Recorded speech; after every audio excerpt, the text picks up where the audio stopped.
para não passar em branco. O Estadão, Haddad sentiu o golpe, mas não deu o braço a torcer e culpou STF e Congresso. Estadão, governo discute plano para oferecer crédito à população mais pobre. G1, Exército e PM faz operação conjunta em Guarulhos em busca das últimas 4 das 21 metralhadoras furtadas em quartel em Barueri. R7, Banco Central começa a reunião que vai derrubar a taxa básica de juros a menor nível em 1 ano e meio. Broadcast, taxa de desemprego fica em 7,7 no trimestre de setembro. Isto é, Netanyahu descarta cessar fogo com Hamas em Gaza, onde combates se intensificam. UOL Notícias, Bolsonaro queria esconder alvos da PF no Alvorada, diz Cid em delação. O Globo, 1 ano após a eleição, polarização persiste, mesmo com Lula tentando atrair segmentos bolsonaristas. Jornal do Brasil, Bradesco responde a 42 mil processos na Justiça do Trabalho. É absurdo, reclama o CEO. Tá aí, essas são as manchetes. César, vamos começar com essa aqui a respeito do presidente Lula, do Globo, que após 1 ano de eleição, polarização persiste, mesmo com Lula tentando atrair segmentos bolsonaristas. Água e óleo não se misturam. Tem jeito. E a gente tem visto isso aí desde da eleição passada, quando o presidente Bolsonaro assumiu o governo, ele venceu as eleições, o país criou uma polarização. A última eleição foi muito claro, isso foi muito claro, foi praticamente 50% para cada um dos votantes, fora quem não votou, que se absteve. Então, quer dizer, a gente continua, a gente tem esse perfil de polarização, e isso não é interessante, seja para a democracia, seja para as relações pessoais, de fato, né, da população, seja para o ambiente político, porque a gente não consegue fechar consenso em nada. É sempre um contra o outro.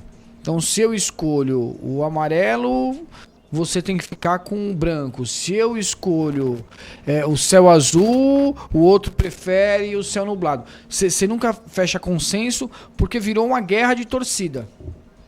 Então a gente não tem buscado mais o que é de fato o melhor para o nosso país, o que é de fato interessante para o nosso crescimento, o nosso desenvolvimento como país. A gente tem buscado o que é defendido por cada torcida. E isso a gente engloba, inclusive, o discurso do governo. Então, tanto do governo quanto da oposição. Ponto.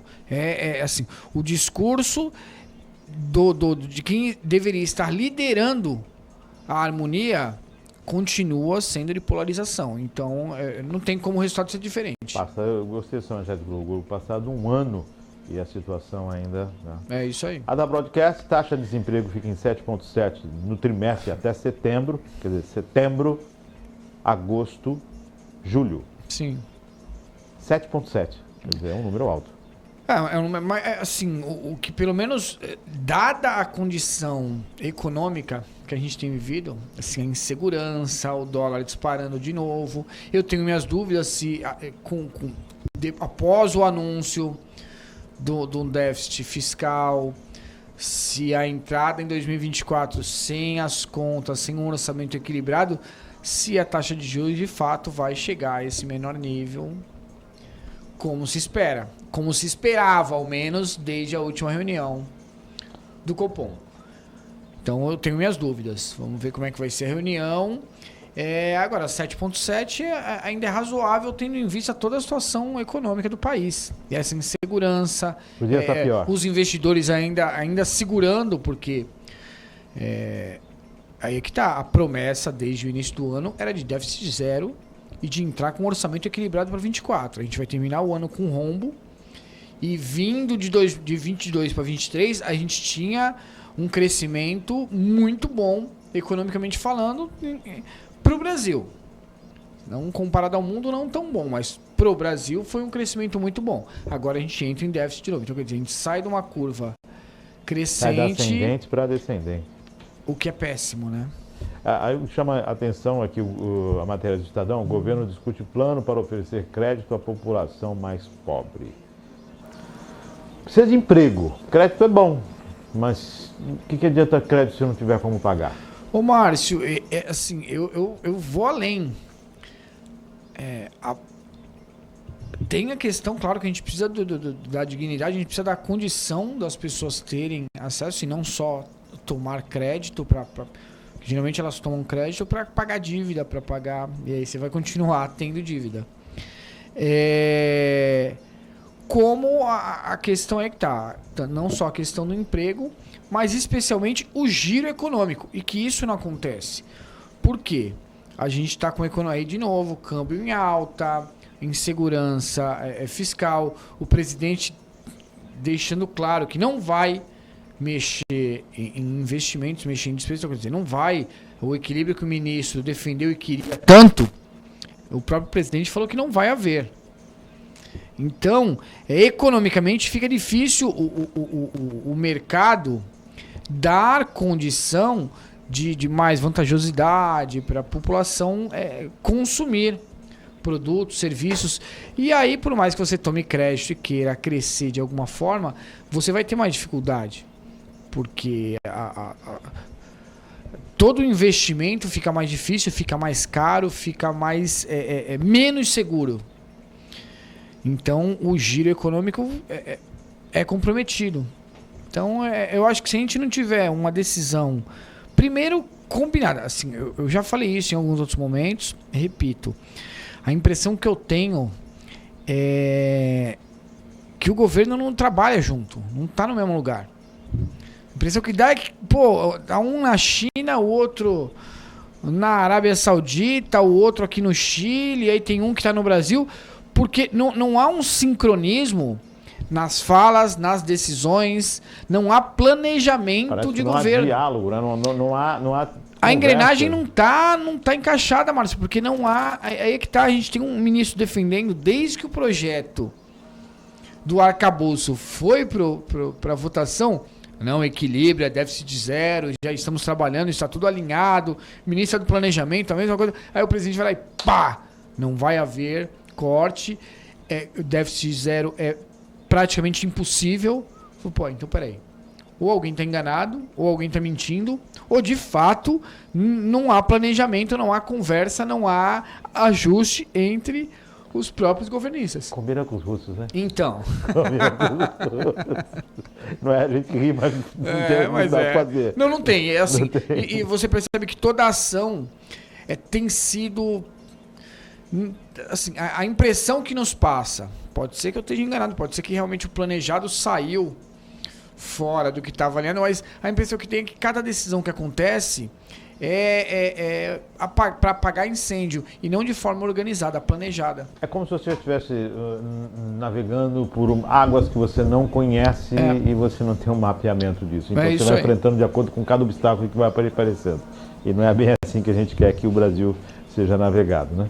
Seja dirigido, perdão. Jornal do Brasil, Bradesco responde 42 mil processos na justiça e CIO acha que é um absurdo, reclama o CIO. Reclamar, como é que absurdo? Depende, né? Quais são os processos? De que forma é isso? Eu nunca vi banco reclamar de ter... Ou o banco quebra, ou então ele tem lucro. Porque a gente só... Banco quebrou. Tudo bem, aí alguém recolhe, outro pega, outro junta e deixa lá. Mas tem lucro, os caras têm sempre lucro todo ano, principalmente os grandes bancos. Absurdos, né? Gigantescos. Houve alguns... Assim, o Brasil passou por um momento muito difícil na questão da legislação trabalhista e que ela sempre favorecia demais o reclamante, geralmente o trabalhador.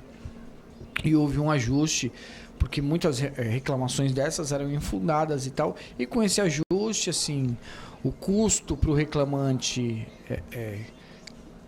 que não tinha argumento, que de fato não conseguia mostrar que havia... Da ação, exatamente, ele começou a arcar com custo. Peraí, você pode Você você pode perder- falar o que você quiser. Agora, se você não provar. contar com a verdade ou reclamar do que você acha que deveria ter e não que de fato a lei diz que você tem direito, você vai ter um custo a pagar. E aí começou assim, em especial a tecnologia, a inovação, o acúmulo de serviços, mas isso não é em banco, isso é de forma geral no mercado de trabalho.